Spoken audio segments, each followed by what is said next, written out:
I'm here to read chapter 6 of My Father's Dragon.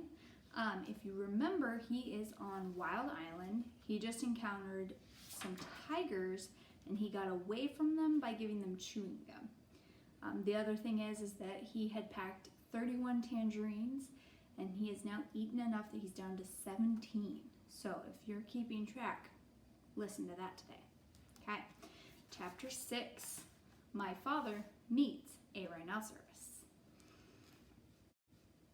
My father soon found a trail leading away from the clearing. All sorts of animals might be using it too, but he decided to follow the trail no matter what he met, because it might lead to the dragon. He kept a sharp lookout in front and behind and went on. Just as he was feeling quite safe, he came around a curve right behind the two wild boars. One of them was saying to the other, "Did you know that the tortoises thought they saw Monkey carrying his sick grandmother to the doctor's last night? But Monkey's grandmother died a week ago, so they must have seen something else. I wonder what it was." "I told you there was an invasion afoot," said the other boar, "and I intend to find out what it is. I simply can't stand invasions." "Me neither," said a tiny little voice. Me neither." And my father knew that the mouse was there too. "Well," said the first boar, "you search the trail up this way to the dragon. I'll go back the other way through the big clearing, and we'll send Mouse to watch the ocean rocks in case the invasion should decide to go away before we find it." My father hid behind a mahogany tree just in time, and the first boar walked right past him.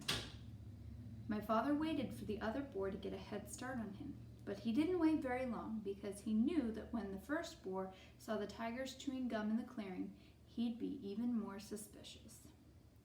Soon the trail crossed a little brook, and my father, who by this time was very thirsty, stopped to get a drink of water. Whoops. He still had on his rubber boots, so he waded into a little pool of water and was stooping down when something quite sharp picked him up by the seat of his pants and shook him very hard.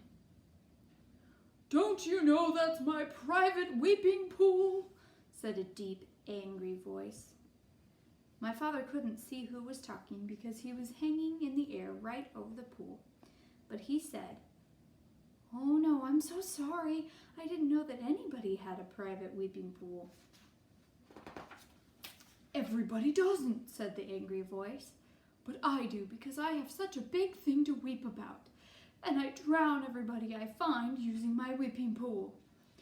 And with that, the animal tossed my father up and down over the water.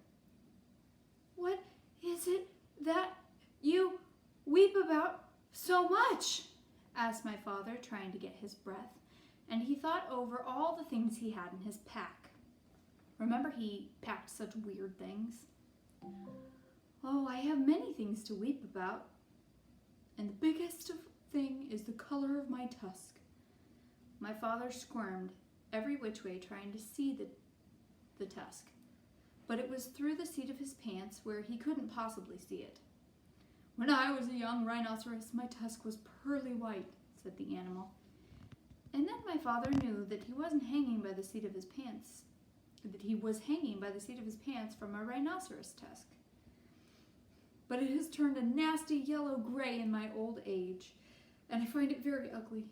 You see, everything else about me is ugly, but when I had a beautiful tusk, I didn't worry so much about the rest.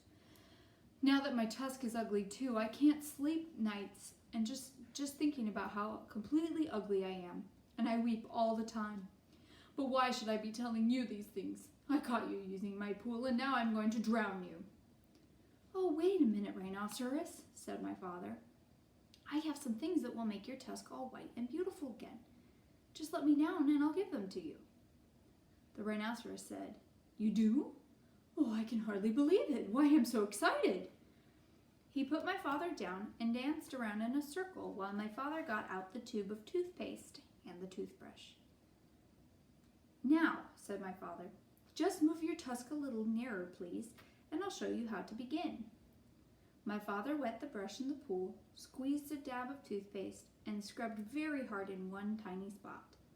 Then he told the rhinoceros to wash it off, and when the pool was calm again, he told the rhinoceros to look in the water and see how white the little spot was.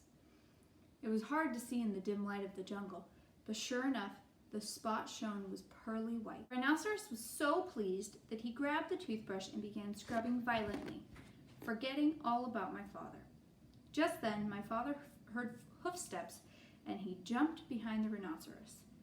It was the boar coming back from the big clearing where the tigers were chewing gum. The boar looked at the rhinoceros and at the toothbrush and at the tube of toothpaste, and then he scratched his ear on a tree. "Tell me, rhinoceros," he said, "where did you get that fine tube of toothpaste and that toothbrush?" "Too busy," said the rhinoceros, and he went on brushing as hard as he could. The boar sniffed angrily and trotted down the trail toward the dragon, muttering to himself, "Very suspicious. Tiger's too busy chewing gum, rhinoceros too busy brushing his tusk. Must get hold of that invasion. Don't like it one bit, not one bit. It's upsetting everybody terribly. Wonder what it's doing here anyway." So on Friday, I'll read you chapter 7, My Father Meets a Lion. I can't wait to see how he outsmarts him. Now, he didn't eat any tangerines in this chapter, so we're still at 17, but I look forward to reading you the rest coming soon. Bye, everybody.